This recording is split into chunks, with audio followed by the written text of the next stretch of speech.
पिछले कुछ महीनों से भारतीय जनता पार्टी की केंद्र सरकार ने देश के अंदर ऐसा माहौल बनाया है कि जिसको केंद्र सरकार और केंद्र सरकार की एजेंसी किसी भी झूठे मामले के अंदर बुलाएं, वो देश का सबसे भ्रष्ट आदमी है। और एक झूठी पटकथा, एक झूठी स्क्रिप्ट लिख के एजेंसियों का दुरुपयोग पूरे देश में किया जा रहा है, सब देख पा रहे हैं। और रोज टीवी चैनलों पर बैठकर भारतीय जनता पार्टी के प्रवक्ता एक ही बात कहते हैं, बेल क्यों नहीं मिल रही है, बेल क्यों नहीं मिल रही है, बेल क्यों नहीं मिल रही है। मैं समझता हूं देश की जनता को ये बताने का वक्त आ गया है कि बेल क्यों नहीं मिल रही है। Prevention of money laundering act PMLA, जिसके अंतर्गत ईडी एनफोर्समेंट डायरेक्टरेट काम करता है, वो कानून बना था ऑर्गेनाइज्ड ड्रग कार्टल्स को रोकने के लिए, टेररिस्ट नेटवर्क्स को अपना काम करने से रोकने के लिए। मनी लॉन्ड्रिंग के जरिए ड्रग कार्टल्स के अंदर पैसा आता था, हवाला के जरिए उग्रवादी संगठनों के अंदर पैसा आता था। तो सरकार की प्राथमिकता ये थी कि अगर कोई उग्रवादी संगठन का आदमी हाथ लगा या एक ऑर्गेनाइज्ड ड्रग कार्टेल का कोई आदमी हाथ लगा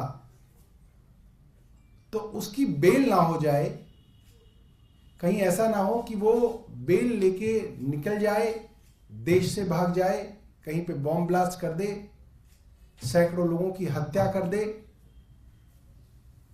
इसलिए उसको पहले जेल में जुडिशियल कस्टडी में रखा जाए और तब तक रखा जाए जब तक पूरी की पूरी ट्रायल, पूरा का पूरा मुकदमा खत्म ना हो जाए। तो जब तक पूरा का पूरा मुकदमा खत्म होकर यह बात तय ना हो जाए कि वो आदमी गिल्टी है या नहीं, उस आदमी के ऊपर यह साबित हो जाए कि उसने ये गुनाह किया था या नहीं किया था, या तो वो बेगुनाह साबित हो जाए या वो गुनाहगार साबित हो जाए, तब तक उसको जेल में रखा जाए। क्योंकि ये मानवता को बचाने के लिए, देश की अखंडता और प्रभुता को बचाने के लिए जरूरी था कि टेररिस्ट नेटवर्क्स हों, ऑर्गेनाइज्ड ड्रग कार्टेल हों, इस तरीके के सिंडिकेट हों इंटरनेशनल, जो देश के खिलाफ काम कर रहे हैं, उनको लगाम लगाने के लिए PMLA बनाया गया और ईडी नाम की संस्था को ये ताकतें दी गई। अब हो क्या रहा है? अब हो ये रहा है कि कोई भी मुकदमा देश में कहीं भी दर्ज हो रहा है, उस मुकदमे को प्रेडिकेट ऑफेंस बनाकर उसके ऊपर PMLA अपना एक मुकदमा दर्ज कर रही है। और प्रेडिकेट ऑफेंस के अंदर हो नहीं रहा और PMLA आगे आगे दौड़ रही है, ईडी आगे आगे दौड़ रही है, छापेमारी कर रही है, कहीं तो कुछ मिल जाएगा, हम इसके ऊपर मुकदमा बना देंगे। मगर समस्या यह हो रही है कि ईडी को इसके बावजूद भी कहीं पे कोई सबूत नहीं मिल रहा है, कोई बैंक की ट्रांजैक्शन नहीं मिल रही है, कहीं पे कैश की रिकवरी नहीं हो रही है। तो अब क्या शुरू किया? 10 लोगों को धर लो, उनको जेल में बंद कर दो, महीनों तक जेल में सड़ाओ, फिर कुछ से कहो कि अब तुम बाकियों के खिलाफ गवाही दे दो तो तुमको अप्रूवर बना लेंगे। कौन नहीं करेगा ये काम? हर आदमी दबाव के अंदर टूटेगा। तो जो आदमी 10 बार गवाही दे चुका, उससे 11वीं बार गवाही ये दे दो। जिस आदमी ने 10 गवाही X दी, उसकी 11वीं गवाही Y कैसे मान ली जाएगी? अब ये खेल चल रहा है हर जगह, अप्रूवर बनाकर उनसे स्टेटमेंट्स लेके उसके बिना पर लोगों को जेल में रखा जा रहा है।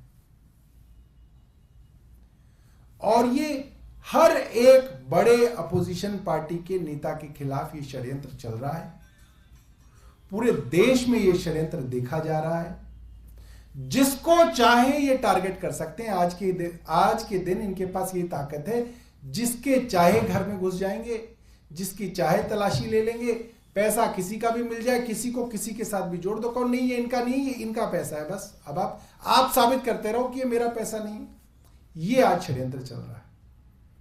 और ये हमने देखा, हेमंत बिस्व शर्मा हो, पेमा खांडू हो, मुकुल रॉय हो, शुवेंदु अधिकारी हो, नारायण राणे हो, छगन भुजबल हो, अजीत पवार हो, प्रफुल्ल पटेल हो, दर्जनों ऐसे बड़े बड़े नेता हैं। ये राष्ट्रीय स्तर के नेता नाम बता रहा हूं मैं आपको, जिनको भारतीय जनता पार्टी ने भ्रष्ट बताया, उनके खिलाफ भ्रष्टाचार की कैंपेन की, उनके ऊपर सीबीआई और ईडी के मुकदमों की शुरुआत की गई और फिर वो भारतीय जनता पार्टी में आ गए।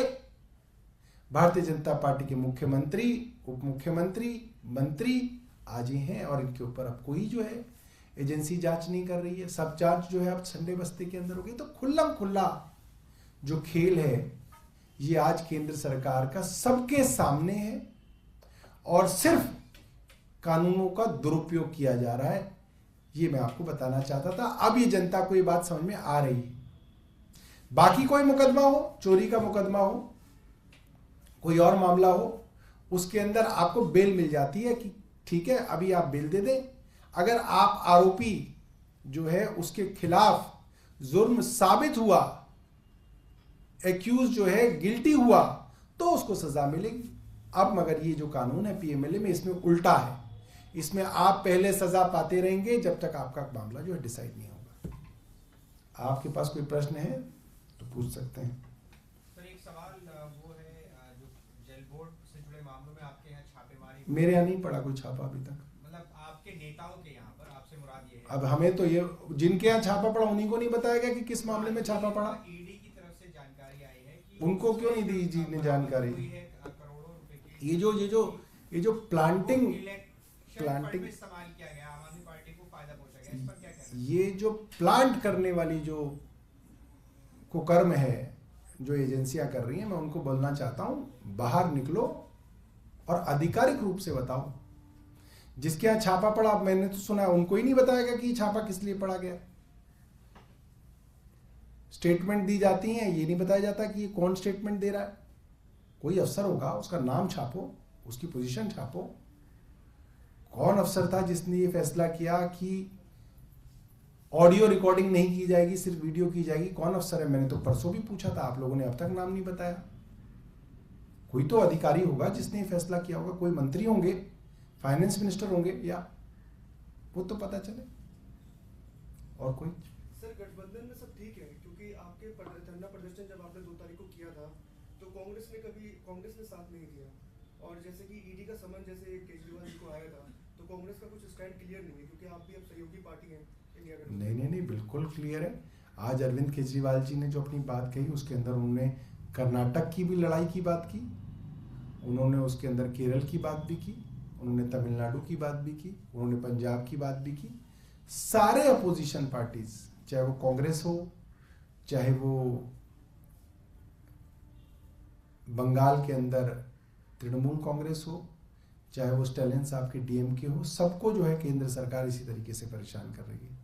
पर सर आपके प्रदर्शन में साथ नहीं थी, और कभी आपके साथ उन्होंने प्रदर्शन नहीं किया इसको लेकर के, ईडी और सीबीआई को लेकर के। वो अपने यहाँ प्रदर्शन कर रहे हैं, आप कहेंगे कि हमने भी उनके साथ नहीं किया, वो तो कोई बात नहीं। सर एक और चर्चा चल रही है, केंद्र सरकार ने व्हाइट पेपर रखा है जो यूपीए की सरकार थी 10 साल से उस मामले में, तो इस पूरे मामले को आप किस तरह से देख रहे हैं लोकसभा चुनाव से पहले? भाई व्हाइट पेपर तो उनसे मांगा जा रहा है कि केंद्र सरकार किस तरीके से अपोजिशन रूल स्टेट्स के साथ सौतेलापन कर रही है। उनको उनका फंड नहीं दिया जा रहा, उनके हजारों करोड़ रुपए को रोका गया हुआ है, उनके लोन लेने के काम को भी रोका हुआ है। सारी अपोजिशन पार्टी केंद्र से व्हाइट पेपर मांग रही है कि आप व्हाइट पेपर लाइए और दिखाइए कि आप भारतीय जनता पार्टी शासित राज्यों में और गैर भारतीय जनता पार्टी शासित राज्यों के अंदर कोई जो है दुहात नहीं कर रहे हैं। ये व्हाइट पेपर लाना चाहिए केंद्र सरकार को। यूपीए वाला व्हाइट पेपर क्या लाके करेंगे? उनको तो जनता ने निकाल दिया पार्टी को सत्ता से।